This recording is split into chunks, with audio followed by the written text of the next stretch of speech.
waaw salaamaaleykum wa rahmatullah mbokki internet yi ñu ngi leen di nuyu di leen ziar di dellu siwaat rek ci suñu numéro yi nga xam moom la ñuy joxe pour participer ci xel ak xalaat bi nga xam ne mooy développer Sénégal bi passé waxoon naa ci affaire agriculture nuñ ko bëgg a doxale yi nga xam ne mooy gën mu nekk agriculture volontariat maanaam ñoo xam ne nii dañu dugg ci mbay mi ngir rek xam ni suuf rek mooy suqalim réew suuf suñ ko bayee yàlla ji taw wala ñu créer ay bassin de rétention jeunes yi nangu ko nag ndax boo amul loo jàpp demal jàpp ci suuf si daal su ko ñëpp defee rek moo tax ma lancé woon ni bii vacances citoyennes boo xam ni c'est général moom la président Ousmane Sonko premier ministre war a woote ngir ñu dem ñu fàq ay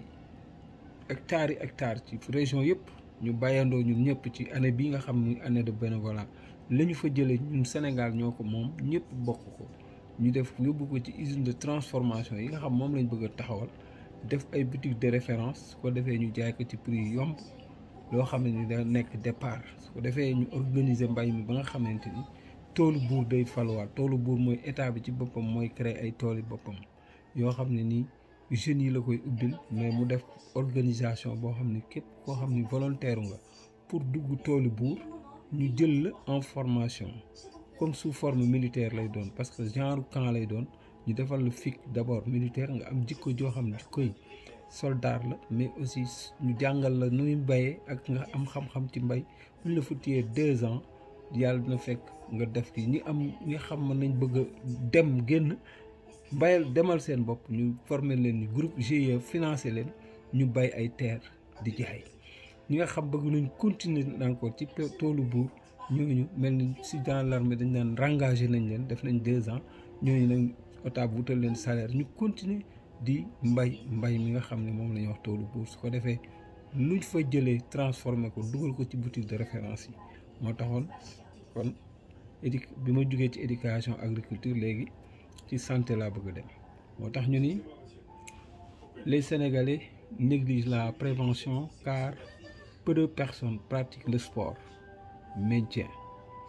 le régime alimentaire n'est pas qualifié n'est pas qualitatif et gras donc le régime alimentaire bu Sénégal bu ngeen seetloo ñun on mange gras maanaam lu niin dañuy gën a lekk te pourtant ci dëkk bu tàng lañ nekk kon li ñuy wax naan diwliñ li ñuy wax naan graisse loolu ñu bëri dañ ko war a moytu te ñun Sénégalais dañ ko bëgg donc on mange vraiment beaucoup de gras donc c'est pourquoi on est souvent victime de maladies dangereuses comme le diabète, la tension artérielle, le cancer. Selon les statistiques, bon nombre de Sénégalais, surtout les obèses,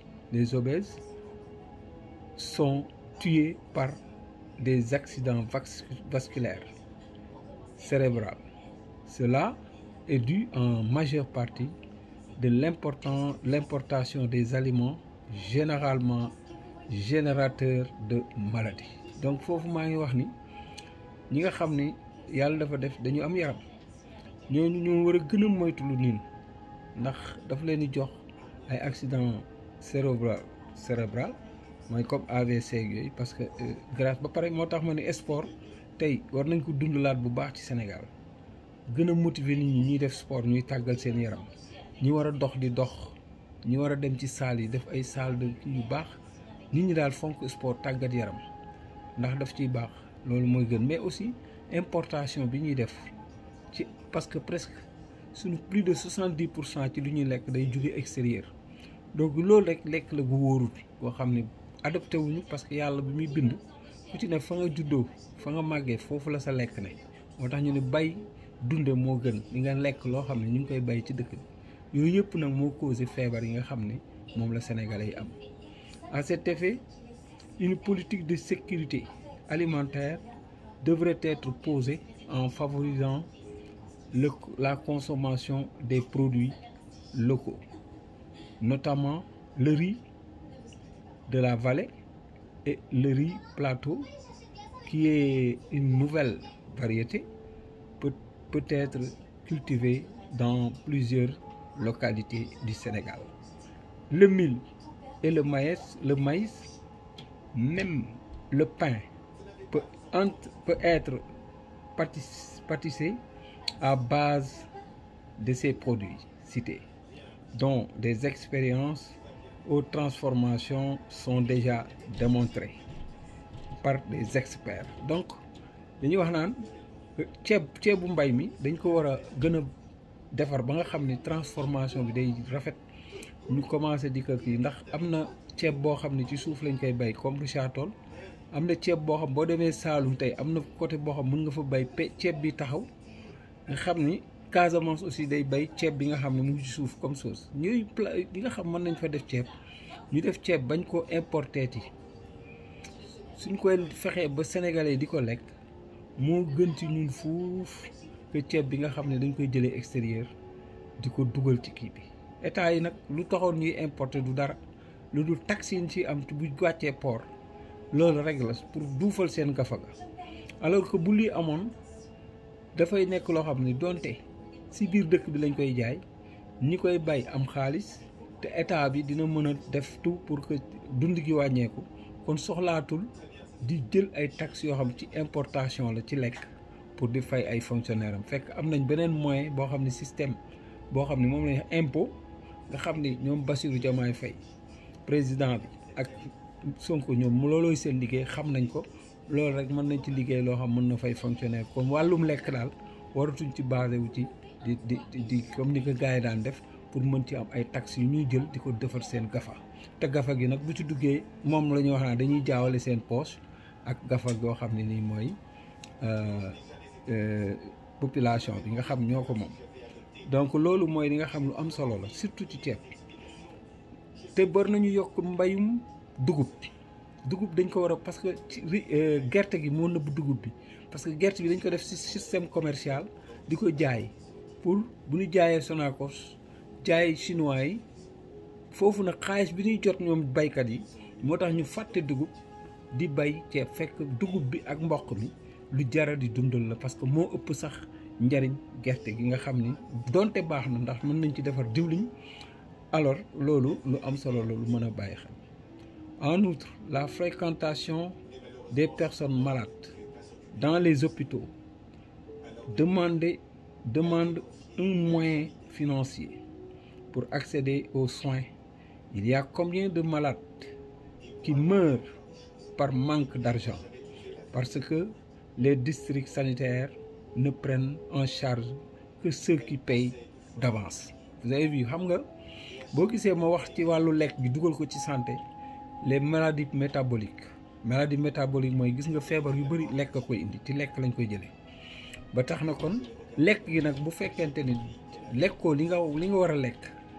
beneen lekk boo lekk moo lay jurali feebar, te loolu day doxal pharmacie, te pharmaceutique bi ñu ngi koy jëlee ba extérieur muy dugg. kon ñoom bu ñu leen joxee seen lekk yooyu ñuy lekk bi ci feebar, les maladies métaboliques, dafay indiwaat beneen problème, day tax pharmacie bi jar. moo tax loolu daf leen di arranger, moo tax importation bi tant que wàññiwul ko bu baax a baax, wér-gu-yaram du bari. te li gën a garaaw mooy hôpitaux yi dañu seetlu ni soo amul xaalis duñ la faj. mën nga ñëw ba hôpital ñu ne ana li ngay faye, amoo li ngay fay, ñu teg la nële di la seetaan. am na sax ñoo xam dañ ci ñàkk seen bakkan, te loolu am réew mu am rek danger la. faj moom bu xasee bayam ki am ak ko amul yëpp dañ la war a jël en charge. fii ci Amérique noonu la ñuy def, mais loolu li koy indi mooy organiser wu ba nga xam ne hôpital bi ci ne non seulement moyens day doy, mais ci système bi ñu koy def ba nga xam ne képp ku bëgg a faju nga am ak nga ñàkk, même bu ngay bodee da ngay faju ba pare ñu topp la ci bor,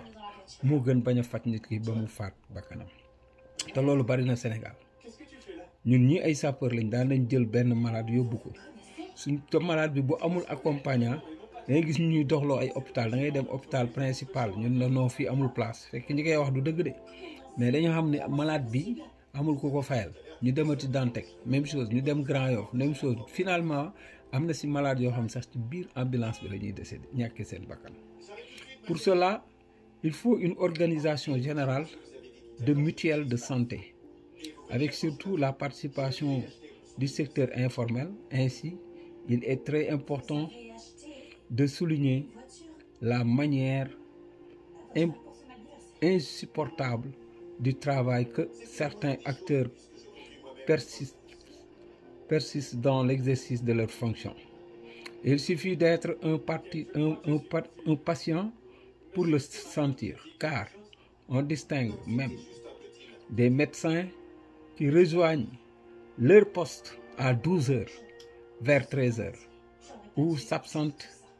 sans motif valable, tandis que des malades attendent depuis 6 heures du matin, éventuellement avec leurs parents qui devaient aller au travail. La cause principale, c'est qu'ils préfèrent donner des cours dans des écoles privées au moment des heures de travail sans se rendre compte que ce qu'ils gagnent dans ces heures, c'est du pur riba. Foofu ma taxaw fi tuuti gis nga hôpital da ngay gis ku xëy 6 heures du matin dem hôpital war a gisi benn médecin ñu ñëw ñu la médecin bi ñëwagul te pourtant médecin boobu 8 heures waroon na ko fekk bureau. moo tax sax ñu ngi gërëm bu baax gouvernement bu bees bi ci système pointage bi ñu def ndax système pointage day wane toujours heure bi nga xëy si te loolu moo war a am. loolu warul service yëpp la war a am soo egsee nga claqué ñu xam ne diw mi xëy si na telle heure la wàcc. loolu moom c'est dama ci encouragé gouvernement am nañ ko def ci hôpitaux yi yëpp commencé nañ ko Abbas Ndao te loolu amoon na sax fi ñuy wax building mais c'était pas trop sérieux. mais bépp service bu gouvernement bi di boot ndax privé yi sax ñu ngi koy def da nga war a claqué. moo tax gars yi privé dañu fonk affaire bi. donc médecins yi nga xam daanañu xëy war a dem bureau am nañ école bu ñuy jàngalee santé mooy les écoles privées santé dem jàngale fa bu midi wala ñu dem ci beneen clinique di fa faj ba heure bu leen neex ñu dem di seen bureau. loolu dafa war a dakk. donc loolu lépp lu ñu fa gañe rek riba la moom laa wax nii parce que bokkul ci li nga xam moom la diglante ak nguur gi pour liggéeyal réew mi. mais aussi commettre un délit, la non-assistance à une personne en danger. Si je comprends bien, ces médecins doivent être en place au plus tard à 8h15, vérifiant son personnel qui arrive le premier à 7h30. Il se passe beaucoup de choses nébuleuses au sein du corps et mérite des inspecteurs efficaces pour remettre les pendules à l'heure avec des mesures sévères. J'ose dire que c'est le secteur auquel doit impérativement être militarisé. La preuve, j'ai eu à intervenir un jour sur la route de Dakar, hauteur à Lopkagne, pour une dame coincée dans un bus suite à un dérapage et percussion d'un arbre. Après désincarcération, puis évacuation sur l'hôpital vers 7 heures du matin,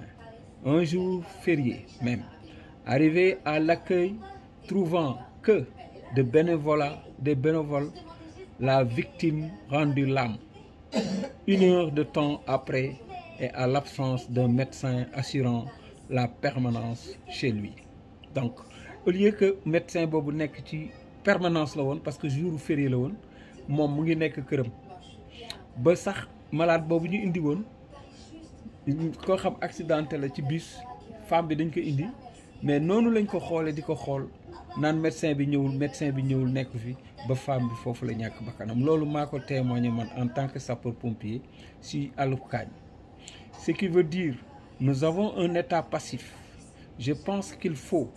des inspecteurs banalisés et crédibles pour faire le système américain dont presque toute la population est agent de renseignement rien que pour dénoncer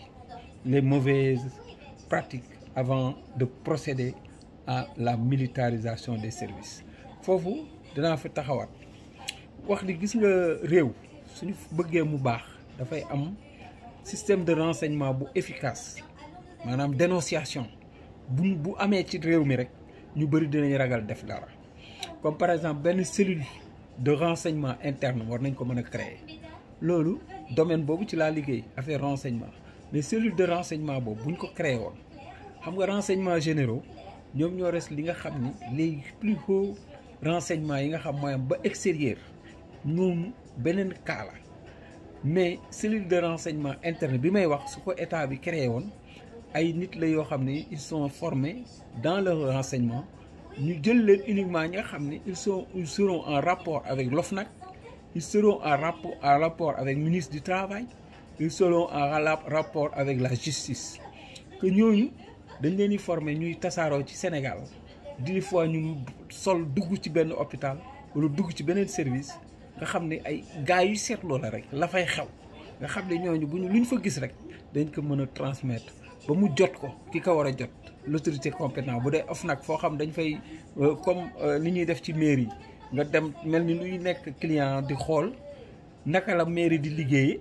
est-ce que dañuy laaj gars yi xaalis ak ñuy def courtier ci biti si buntu fu ñuy defaree ay këyit yooyu yëpp ñu koy dénoncer ak aussi même bu ñu nekkee ci tali bi dugg ci benn oto gis benn gendarme nangu 1000 francs ci benn chauffeur sans mu defal ko benn mu sanctionné ko ni mu ko war a defee ba trésor jot ci xaalis bi loolu mu dénoncé ko cellule boobu bu ñu ko taxawaloon rek nga xam ne ñoom looloo seen liggéey diggante Tambacounda Saint-Louis fépp la am cellule boobu dañu am benn corps nga xam dañuy teew nga xam chaque semaine rek ñu daal di daal def seen rapport wax li nga xam moom la ñu constaté ci dëkk bi ci bépp loo xam ne affaire corruption la ñu koy joxe di ko transmettre loolu liggéey dañuy wax ne ñu agent secret dañoo defee dafa baax dafa bonul c'est noble mooy tax dëkk bi jaar yoon il faut ñuy dénoncer te doo leen yëg doo leen xam dañuy civilu dañ dugg ci sa biir ëtt te doo ko yëg ñu xool lan nga fay doxal donc loolu am solo la donc couverture médicale des grands malades donc les grands malades donc loolu lu am solo la parce que Sénégal dafa am ay feebar yu metti yoo xam dañuy laaj ay 1 million 2 millions 20 millions lu ne la ñuy laaj pour mën a faj nit des fois sax da ngay gis état bi ñu leen di laaj ndimbal fii bëri na ci réseaux sociaux yi ñuy laaj ndimbal pour ñu dajale leen xaalis yóbbu leen extérieur xëy na sax avec gouvernement bees nañ defar hôpital yoo xam du soxlaati sax ñu yóbbu nit ñi extérieur di leen ketal nit ñi di laaj xaalis bon servir Sénégal sax daanañ dégg ni daana taxaw ñoom kii ay malade yoo xam dañ naan dem wala gouvernement bi kii mais gis nga loolu mënees na koo régler loo xam ne xaalis bu bëri moo ko war a faj mooy les grands malades. Les médias révèlent souvent les cas des personnes qui sollicitent l'aide pour la prise en charge du traitement de leur pathologie, demandant une somme importante d'argent. Certains doivent être évacués à l'étranger, mais la majeure partie, surtout le côté informel, attend longtemps sans être assisté. Alors qu'il y a des milliardaires qui ne réagissent pas du tout, préférant se rendre au grand théâtre pour se faire voir devant la scène où se produit que du xawaare. Da ngeen baatre de du ngeen ko gis mukk ñu defal ko ku feebar ñoom xam fan la ñuy baatre ci grand théâtre dañuy dem am nga xaalis mais seetal ñi nga xam ne ñoo ko yaayoo ay malade ay pauvres yoo xam soxla nañ ko nga dem baatre ko foofu mais dañ koy baatre ci biir xawaare yi nga xam ne ñoo am ay grand théâtre feneen. À cet effet, j'ai envoyé une lettre de contribution au ministre de la Santé, effectivement, depuis l'année précédente. Donc depuis année bi nga xamante ni ay 2013 2012 envoyé woon naa benn lettre au ministre même par voie postale pour lui illustrer ma proposition dans le but de mettre en place un plan d'organisation nationale destiné à résoudre le problème, c'est-à-dire l'État et les citoyens se partagent l'action en ouvrant une caisse de solidarité nationale. Donc ministère bi yor solidarité nationale war nañu am benn caisse boo xam ne ni bàyyi defal yàlla la ñi nga xam ne dañu am ay xaalis bëgg ko faa def moo xam am na ñuy génn xaalisu asaka am na ñuy génn xaalis rek pour dimbali mu nekk caisse boo xam ne solidarité nationale la ñu ko fay verser pour en cas bu ñu amatee kaawu malade boo xam dañu soxla ay millions yu bari état bi du ci sonn dañuy dem ci caisse googu rek daal di koy tibb daal di faj ki nga xam ni moom la ñu faj. Donc une caisse de solidarité nationale gérée par de bonne volonté bien structurée. Dans cette caisse on peut demander à chaque Sénégalais de donner une contribution de 500 francs 500 francs téeméeri dërëm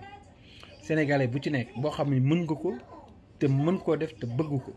avec la participation des chaînes de télévision en téléthon maanaam gis ngeen Iran Ndaw li mu daan def par exemple dañuy génn wax nit ñi ni leen lii la ñu bëggoon nañ ngeen di participer ci li nga xam mooy caisse de solidarité nationale nga xam ne képp ku feebarati te xaalis bëri di la fa te amoo moyen ñu mën la ci dimbali faj la ci. Mais aussi la prestation de l'artiste des artistes fii nag la artistes yi amee pour participer sax ci mais da ngay gis artiste buy def ay show di gagné xaalisam te lu mel ni ñoom ñoo ko war a nourrir ñoo ko war a kees bu mel ni di dimbale nit ñoom war nañ caa participer bu baax waaw. Donc les artistes les musiciens comédiens les comédiens et autres comme xam naa Mère Dial sax bu ngeen ko xamee moom it ku am social la moom dafa bëgg social da koy def te kenn du ko yëg mais comme par exemple ku ma xam la moom ci ñuy def social la bokk. Mais nag ñoom bu ñu organiser woon tey comédiens yi ak artistes yi nga def ñoo def musique ñuy boole ci seen xaalis boobu ñu am ci caisse de solidarité bi bu amee ñu ciy tibb ci seen xaalis di ko ci dimbalee loolu liggéey la boo xam ne tiyaabaa nga ci. Créer un apport financier significatif et en même temps une communication efficace pour les fonctionnaires. Ils peuvent accepter la coupure à la source d'une somme de 1000 francs CFA ou 500 francs sax ça dépend mën nañ leen dagg sax 200 francs ça dépend voire plus si 9 millions sur 9 millions si 9 millions je dis 9 millions de Sénégalais rek laa wax de 9 millions yoo xam ne ñun 18 millions la mais 9 millions de Sénégalais rek bu ñu versé woon 500 francs di ko def par weer muy lépp muy moo xam député moo xam président Diomaye Faye moo xam ku ne na ngay Sénégalais rek te nangu jox volontaire di participer ci caisse googu ñuy wax solidarité nationale. Sans compter la diaspora waa diaspora ci boppam rek ñoom dina lu leen amal soxla ñoom sax caisse googu mën na ci nekk comme Touba ca kanam niñ ko organiser rek nga xam ni dañuy dugal rek loolu yëpp mais ñu gérer ko ci gérer bu ndax Sonko moom tant que mu fi ku fi lekk xaalis di nga dem kaso lu leer laa la wax di nga ko goxi waaw. Président Sonko wax na ko le premier ministre moom kafu ci réew ci. Donc évidemment l'État est l'initiateur principal doit être l'initiateur principal à l'ouverture d'une caisse en manifestant comme premier participant pour le fonds de caisse selon la somme disponible. Donc état bi mooy njëkk a jox appel bi day jël benn somme par exemple moo xam ne jël na 5 milliards moo xam tant de milliards moo xam tant de millions dugal ko ni caisse gi ñun ñoo ko ubbee caisse de solidarité nationale. Léegi nag citoyens yi ñu ngi leen di xaar ku ci ne nga def ci li nga war a def pour que en cas nga xam ne kenn dootul jooy ci ku feebar te xaalis bu bëri di la faj ñu mën la cee faj. Cette caisse peut être allouée à un budget formel voté annuellement à l'Assemblée nationale. Donc foofu laa doon yem tey góor ñi beneen yoon ci énergie laa jëm donc ci santé laa doon wax rek pour ñu gën ko organiser ndax santé lu sérieux la. Santé dafa nekk loo xam ne nii ki nga xam ni moom ngay faj di patient bi yàlla moo dogal mu feebar bu ñëwee ci say loxo te sax recrutement santé war nañ ko xool parce que war nga am tempérament bu baax. Gis naa benn vidéo bu ñaaw bu ñuy doxal ci réseaux sociaux yi nga xam ni waa ji ni muy entretenir malade bi sax dafa lay yéem dem na ba dóor ko te loolu dafa yéeme di xëcc mbàjj yi di xëcc li mu sangoo di ko maltraité ba beneen malade bu nekk ci salle bi moom moo koy filmer kon képp koo xam da nga war a nekk ci santé sa xol dafa war a yaatu da nga war a nekk ku dal da nga war a nekk koo xam ne bu malade ñëwee nga xam ne kii dafa feebar nga def noo xam ni sax boo moytul genn wàllu feebar gi day dem mooy nga dalal ko tatagal ko fii moom man li ma fi gis man bi may faj bi ma demee hôpital man dafa deen woon sax ñoom xam naa jigéen ñi maa ngi naa est-ce que du man dañ maa nopp sax mais c'est tellement dafa neex ku lay jël entretenir di wax di ree gis nga macha allah faj gi ñëpp même góor ñi bu ñu ñëwee dañ lay wax ak yow seral seen wax waaye da ngay gis fii Sénégal ñuy gëdd malade ba koy dóor lii war nañ ko xoolaat ci formation moo tax cellule de renseignement boobu faw gouvernement bu bëggee dénonciation mu taxawal kon gars yi beneen yoon dinaa dugg ci énergie ndax énergie bi aussi am na solo incha allah ci wàllu courant ak yooyu donc li ma ci doon wax tey ñu ngi noonu jërë ngeen jëf ba beneen yoon asalaamaaleykum